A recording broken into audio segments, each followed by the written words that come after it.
జరిగినటువంటి అవకతవకల మీద విద్యార్థులతో మాట్లాడడానికి ఇక్కడికి రావడం జరిగింది. కేసీఆర్ గారి పరిపాలనలో కూడా అవకతవకలు జరిగినటువంటి విషయాన్ని విద్యార్థులు ఇక్కడ చెప్పడం జరిగింది. ఆనాడైనా ఈనాడైనా విద్యార్థులతో ఎప్పుడైనా వాళ్ళకు న్యాయం జరగాలనే కోరుకునే వాళ్ళం. మేము తెచ్చుకున్నదే తెలంగాణ విద్యార్థులకు, తెచ్చుకున్నదే తెలంగాణ యువకులకు ఉద్యోగాలు కావడానికి కోసం.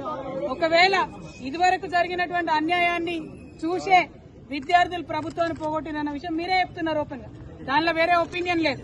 కానీ ఇప్పుడు మరి మీ మెడల మీద మీ భుజాల మీద గద్దెనెక్కినటువంటి రేవంత్ రెడ్డి ప్రభుత్వం ఏం చేస్తుంది 2 సంవత్సరాల నుంచి నేను అడుగుతున్నా.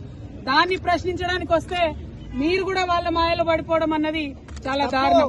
నేను మిమ్మల్ని కోరేది ఒకటే, పోలీసులను కూడా కోరేది ఒకటే, కాంగ్రెస్ నాయకులు వస్తే లోపల దాకా తీసుకొని పోయి విద్యార్థులతో మాట్లాడించి, ప్రతిపక్ష నాయకులు వస్తే గేట్ బయట మీరే కన్ఫ్యూజన్ క్రియేట్ చేస్తున్నారు.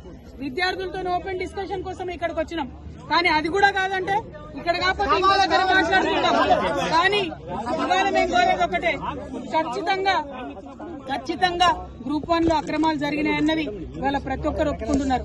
ప్రభుత్వానికి ధైర్యం ఉంటే, చిత్తశుద్ధి ఉంటే మీరు ఎగ్జామ్ క్యాన్సిల్ చేయండి, మళ్ళీ రీ ఎగ్జామినేషన్ పెట్టండి. ఎందుకు పెడతలేరు? ఎందుకోసం దాచిపెట్టుకుంటున్నారు? ఒకవేళ అంత న్యాయం ఉంటే అర్ధరాత్రి ఎందుకు ఇస్తున్నారు మీరు అపాయింట్మెంట్ ఆర్డర్లు? ఇచ్చినటువంటి అపాయింట్మెంట్ ఆర్డర్లలో కనీసం ఇక్కడున్న ప్రతి విద్యార్థి ఛాలెంజ్ చేస్తున్నాడు, మా పేపర్లు మేము ఇస్తాం, మీరెవరైతే ర్యాంకర్స్ ఉన్నాయో వాళ్ళ పేపర్స్ ఇవ్వమని అడుగుతున్నారు. ఎందుకు వెనక్కిపోతుంది ప్రభుత్వం? ప్రతిభ ఉండి ధైర్యం ఉండి కరెక్ట్ గా ఎగ్జామినేషన్ రాసినటువంటి విద్యార్థులు ఛాలెంజ్ చేస్తుంటే ఎందుకోసం ప్రభుత్వం వెనక్కిపోతా ఉంది? మేము ఇవాళ కోరేది ఒకటే, అర్హత లేని వారికి ఉద్యోగాలు రావడానికి వీల్లేదు. ప్రత్యేకంగా ప్రెసిడెన్షియల్ ఆర్డర్ ని తుంగలో తొక్కి నాన్ లోకల్ పేరు చెప్పి 8 మంది పైచిలకు ఆంధ్ర ప్రాంతం వాళ్ళని తీసుకొచ్చి ఉద్యోగాలు ఇచ్చారు. మేము ఆంధ్రోళ్లకు ఉద్యోగాలు రావాలని ఉద్యమాలు చేయలే, తెలంగాణ బిడ్డల కోసం ఉద్యమాలు చేసినాం. మా వల్ల తప్పై ఉండొచ్చు, ఆ ప్రభుత్వంలో నేను కూడా భాగస్వామిగా ఉన్నా, తప్పు జరిగి ఉండొచ్చు. మనలో మనం తెలంగాణ వాళ్ళం తప్పు సరిదిద్దుకోవాలి. అంతేగాని ఇవాళ ఆంధ్రోళ్ల కోసం తలవంచినటువంటి ప్రభుత్వాలు ఆంధ్రోళ్లకు ఎట్లా ఉద్యోగాలు ఇస్తున్నారు?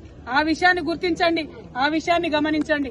తప్పులు మనం చేద్దాం, అవసరమంటే మనమే సరిదిద్దుకుందాం. ఇంకొక అంశం, ఖచ్చితంగా అవినీతి జరిగింది, ఖచ్చితంగా ఉద్యోగాలు అమ్ముకున్నారు. ఇవాళ కాకపోతే రేపు ప్రూవ్ అవుతుంది. కానీ ఇవి ఫేస్ చేసే ధైర్యం లేకనే ముఖ్యమంత్రి గారు కోర్టులకు పోయి, డివిజన్ బెంచ్లకు పోయి, సుప్రీంకోర్టుకు పోయి పేద విద్యార్థులతోని ప్రభుత్వం తలబడుతుంది. న్యాయమా ఇది? కరెక్టేనా? ఒక్కొక్క లాయర్ లక్షలు తీసుకొని వస్తాడు, అటువంటి వాళ్ళని తీసుకొచ్చి మీరు పేద విద్యార్థుల మీద ప్రయోగిస్తారా? మరి ఇవాళ అదే విద్యార్థుల దగ్గర రాహుల్ గాంధీ వచ్చింది. నేను రాహుల్ గాంధీ గారిని ఒకటే డిమాండ్ చేస్తున్నా, మీ బీహార్ ఎన్నికలు ఉన్నాయి కదా, ఇవాళ ఇక్కడ నుంచి నిరుద్యోగుల ఆడికి కూడా వస్తాం, ఏవో వదిలిపెడతాం అనుకుంటున్నారేమో, అక్కడికి కూడా వచ్చి మీరు ఇక్కడ తెలంగాణ నిరుద్యోగులు ఎట్లా ఫెయిల్ చేసిరన్న విషయం అక్కడ కూడా చెప్తాం. మీరు ఎక్కడికక్కడ ఏ రాష్ట్రంలో ఆ రాష్ట్రంలో విషయాలు చెప్పుకొని బయట పెడతాం అనుకుంటున్నారేమో, అట్లా కుదరదు. తక్షణమే ఎగ్జామ్ రద్దు చేయాలి. కేవలం గ్రూప్ 1 కాదు, ఏ ఒక్క విద్యార్థికి ఏ ఒక్క అభ్యర్థికి నష్టం జరిగినా ఊరుకునేది లేదు. నేను పోలీసు వాళ్ళని మళ్లీ విజ్ఞప్తి చేస్తున్నా, విద్యార్థులతోని ప్రశాంతంగా మాట్లాడుకుందామని వస్తే మీరు గొడవ చేశారు, గేట్లోకి రానియలే. గేట్లోకి రానిచ్చినాక లైబ్రరీలోకి పోనీయమంటే ఎట్లా జరిగేది, ఎట్లా మాట్లాడేది? ఇటువంటి అన్యాయం చేయొద్దని మళ్ళొకసారి ప్రభుత్వాన్ని డిమాండ్ చేస్తున్నాం. రేపు కూడా 15th రోజు మరి డివిజన్ బెంచ్ లో విచారణ ఉన్నది. న్యాయమూర్తులు కూడా దయచేసి ఆలోచన చేయాలి. నిరుద్యోగుల పట్ల ఏదైతే సింగిల్ జడ్జి బెంచ్ మంచి తీర్పిచ్చిందో దానికి కట్టుబడి ఉండాలని చెప్పి నేను కోరుతున్నా. అన్నిటికన్నా దారుణం ఏంటంటే మరి తెలుగులో ఉద్యోగాలు రాసినటువంటి, తెలుగులో పరీక్షలు రాసిన విద్యార్థులకి దారుణమైన అన్యాయం జరిగింది. ఈ మొత్తం నష్టపోయిన వాళ్ళలో పోలీసు వాళ్ళ పిల్లలు కూడా 50-60 మంది ఉన్నారు. మరి మీరు ప్రభుత్వ ఉద్యోగాలలో ఉన్నారు, మీ పిల్లలకు ప్రభుత్వ ఉద్యోగాలు వస్తలేవు. అటువంటి ప్రభుత్వాన్ని ఎందుకు మీరు రక్షిస్తా ఉన్నారని పోలీస్ మిత్రులను కూడా కోరుతా ఉన్నాను. తెలుగు ఉర్దూ మీడియం రాసిన వాళ్ళకు కూడా అన్యాయం జరిగింది. వీటి మీద పోరాటం చేయడానికి ఇక్కడికి వచ్చిన తప్పితే ఇంకోటి లేదు. ఇదివరకు ప్రభుత్వాలు అన్యాయం చేసినందుకే ప్రభుత్వాలు మారినాయి. ఈ ప్రభుత్వం అన్యాయం చేస్తే ఈ ప్రభుత్వం కూడా నిలబడదు. జాబ్ క్యాలెండర్ ఏదైతే ఇస్తామని చెప్పినారో అది ఇవ్వాలని కూడా డిమాండ్ చేస్తున్నాం. 2 లక్షల ఉద్యోగాలు ఇస్తామని చెప్పిండ్రు, 50,000 పాత నోటిఫికేషన్లే మళ్ళీ ఇచ్చిండ్రు.